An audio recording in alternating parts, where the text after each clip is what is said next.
Olá, sejam bem-vindos. Este é o Tema Direito, programa do curso de Direito da Universidade Franciscana. Direito, filosofia e direito. Que relação interessante é essa, complexa e que remonta a bastante tempo atrás. A minha convidada para tratar desse assunto hoje é Rafaela Missaggia Vaccari, egressa aqui do curso de Direito. Seja bem-vinda. Muito obrigada. Obrigada, professor Cristiano, todo mundo que está nos assistindo. Recém saí daqui, né, em dezembro, sim. então... Foi agora a formatura. Foi agora. Então é um prazer poder já estar de volta aqui. Muito obrigada mesmo pelo convite. Mas como passa rápido, né, a estada aqui na universidade, né, Rafaela? Muito, muito. Ainda mais para minha turma que pegou ali o período da pandemia, né? 2 anos em casa, tendo aula home office. Foi bem complicado. Passou mais rápido ainda o período da graduação. O aluno, quando ele entra, ele não tem a dimensão ainda de como aquilo vai passar rápido para ele. E como é importante ele viver intensamente esse período e aproveitar a universidade. A universidade é uma oportunidade. Isso tem que ser vivido dia a dia, com proatividade, né? Não com passividade. Seja proativa, a gente fala para os alunos isso. Tu foi, por isso que tu está aqui hoje. E já é também formado em filosofia, e é sobre isso que eu gostaria de conversar contigo. Essa relação direito-filosofia, filosofia e direito, né? Uma relação, ela é muito cara para mim, é uma vida estudando isso, mas como uma filósofa, né? Tu é formada em filosofia também. Qual é a importância de relacionar uma coisa com outra na tua concepção?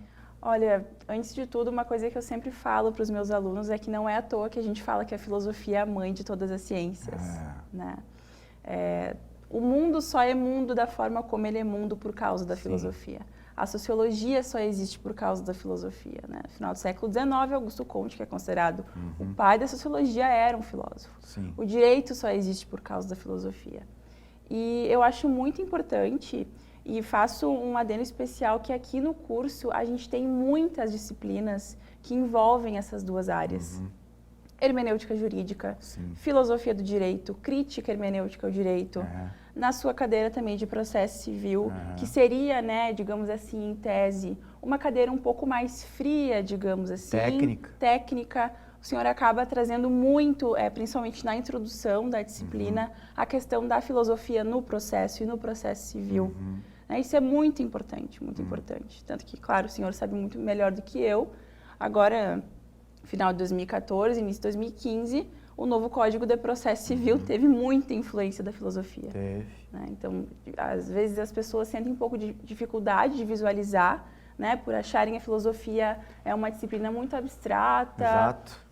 E acho que o filósofo fica divagando, olhando para a natureza, né, e pensando por que a água corre para aquela direção. E não é isso. A filosofia está no dia a dia. Tá Pode ter sido, né? Pode ter sido. Alguns podem ter sido nesse sentido, mas a filosofia com certeza está no nosso dia a dia, está a todo momento e a todo lugar. Pode ter sido, mas tudo foi importante para determinado contexto daquela época, né? É claro que a gente está falando aqui, se a gente for pensar lá no início de tudo, nós estamos falando de antes de Cristo, né? Com os gregos e por aí vai, até chegar na filosofia hoje, né? Nossa, aconteceu muita coisa. Me encanta essa obsessão da filosofia pela linguagem e como foi importante isso para o direito, como nós, inclusive, passamos a levar o direito muito mais a sério a partir disso, dessa influência. E isso tem que ser reconhecido, né? Lamentavelmente, ainda... Vejo que realmente o nosso curso aqui é diferenciado, né? Quem tem essa possibilidade de agregar a filosofia também por causa dos professores, que têm formação. Mas não é o comum. Não é. Não é o tradicional. A gente não vê. Basta comparar a ementa, o currículo aqui do curso com o currículo de outras universidades. Exato. Realmente aqui é diferenciado.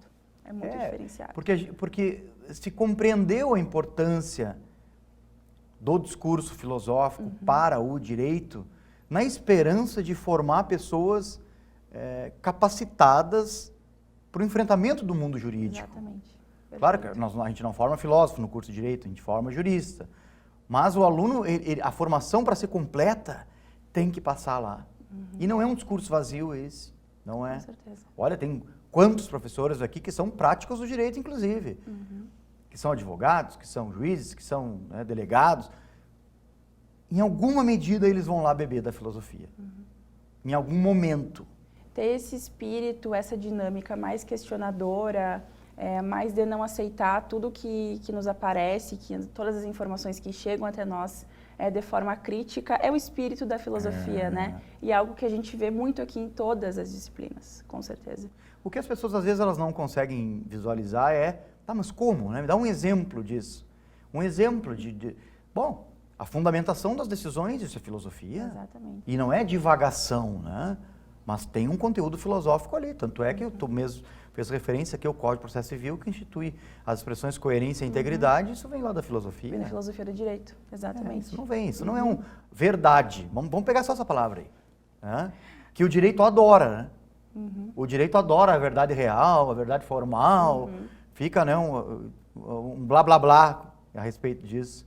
Pois, verdade não é uma palavra jurídica, é uma palavra filosófica. Talvez seja a grande obsessão da filosofia. E a quantidade de teorias e teses e livros que tem só sobre esse conceito é algo inacreditável. É o grande problema filosófico. Toda a história da filosofia acho que pode ser resumida a partir disso e também na busca para ter uma descrição melhor de outros conceitos também importantes, como justiça, como o próprio conceito de direito, né?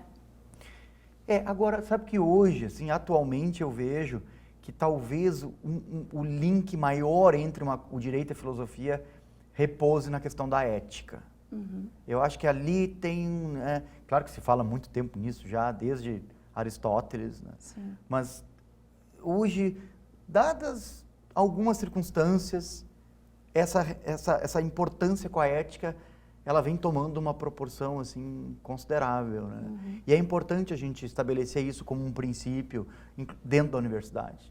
O aluno aqui ele tem que saber trabalhar eticamente desde o dia que ele bota o pé aqui. É um conceito caro para a gente esse. E vem da filosofia. A ética não é uma palavra jurídica. A filosofia moral vem desde a história da filosofia antiga, aí, né? Passa pela modernidade com Bentham, Kant, os utilitaristas. Isso. E algo que eu tenho visto bastante hoje em dia é uma pegada mais interdisciplinar do direito com outras disciplinas. A gente participou, né, professor, do Comped ano passado na Argentina, recentemente. Isso.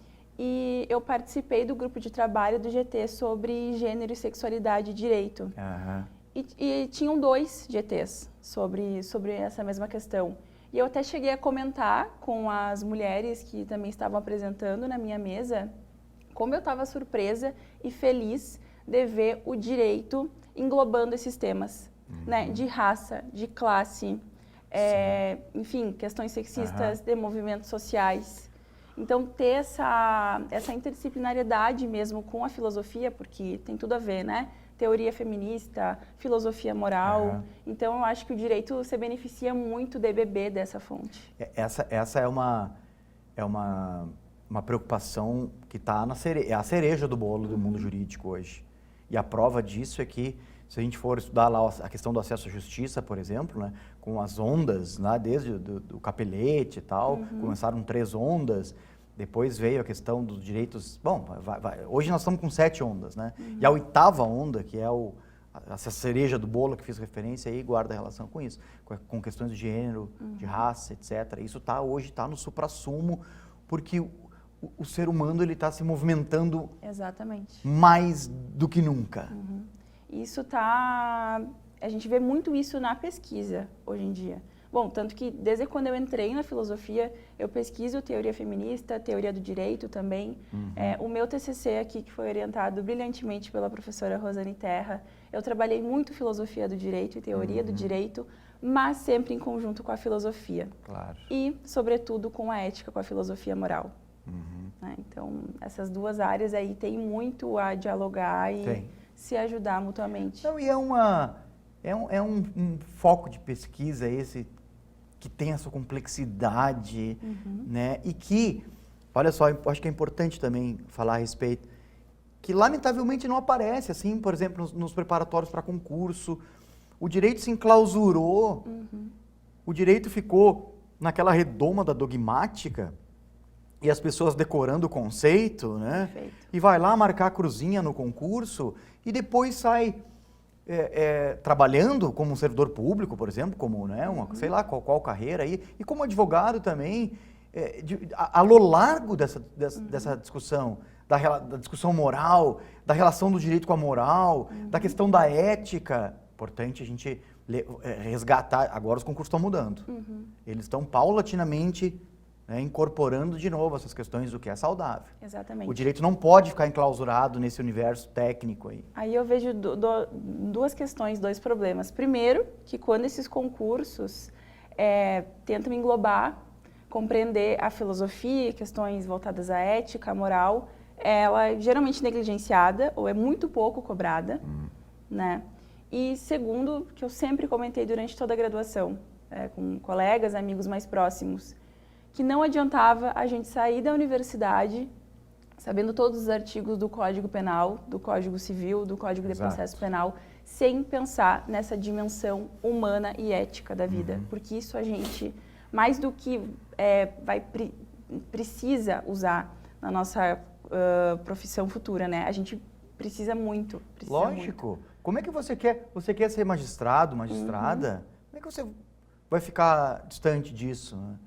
Você quer ser promotor de justiça? Como é que você vai ficar distante disso? Exatamente. Você quer ter uma carreira pública condizente com as suas expectativas? Você tem que ler coisas que também não são necessariamente direito. Porque a gente está lidando com pessoas, né? Com vida humana.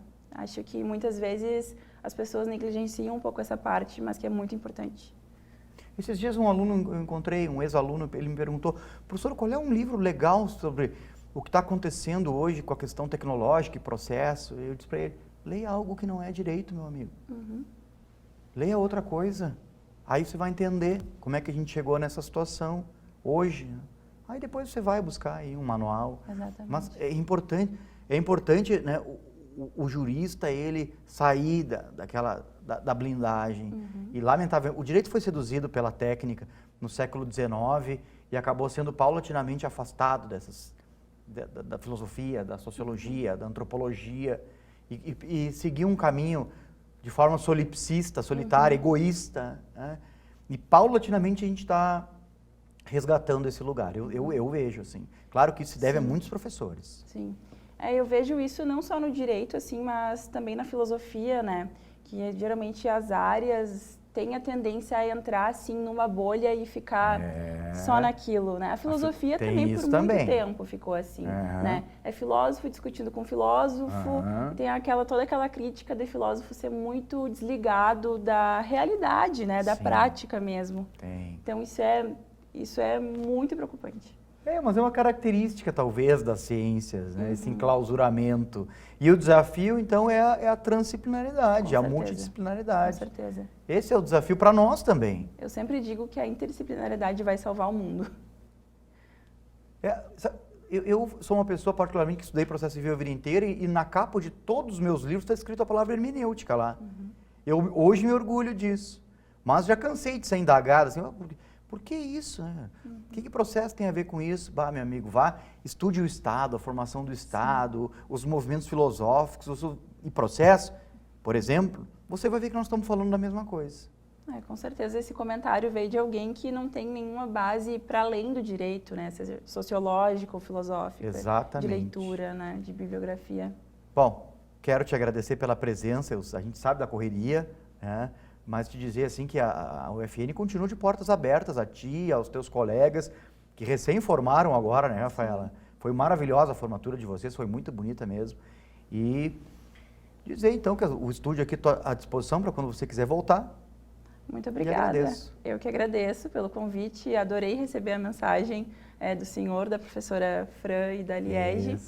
Espero pela próxima oportunidade também e agradeço a todo mundo que nos assistiu. Maravilha. E eu agradeço a você pela audiência. Fique ligado nos próximos programas da TV da Universidade Franciscana. Até a próxima.